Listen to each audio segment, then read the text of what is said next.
Aujourd'hui, nous allons parler du concept d'autrui. Que veut dire autrui? Je sais qu'à chaque fois que le prof parle d'autrui, tu te demandes, mais que veut dire même autrui? Les philosophes là sont bizarres. T'inquiète, on va t'expliquer ça calmement et en douce.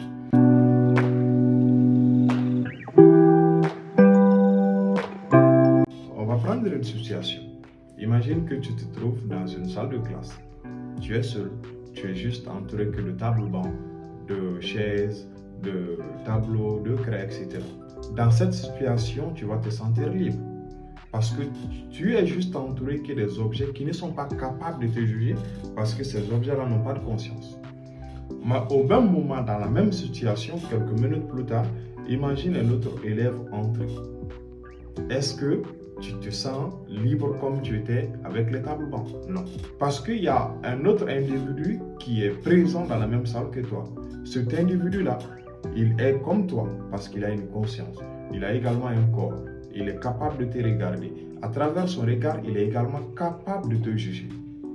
Donc ta liberté, elle est réduite. Ce n'est plus comme un objet. Donc autrui n'est pas un objet. Autrui n'est pas également un animal. Autrui, ça veut dire cet autre moi, cet autre individu qui est comme moi, mais qui n'est pas moi. Autrui, il n'est pas moi, mais il est comme moi. Parce que nous avons la conscience, nous avons un corps, nous avons des yeux également pour regarder. Nous sommes capables d'avoir un jugement, de dire X est assis dans cette classe, il fait ci, X est là-bas, il est en train de faire ça. Donc c'est ce qui enveloppe en quelque sorte le concept d'autrui. Donc autrui ne veut pas simplement dire un objet ou autre chose, mais autrui veut dire cet autre individu qui est comme moi, qui a la conscience comme moi, qui est libre comme moi, mais qui n'est pas moi. En gros, autrui veut dire les autres hommes, mon prochain.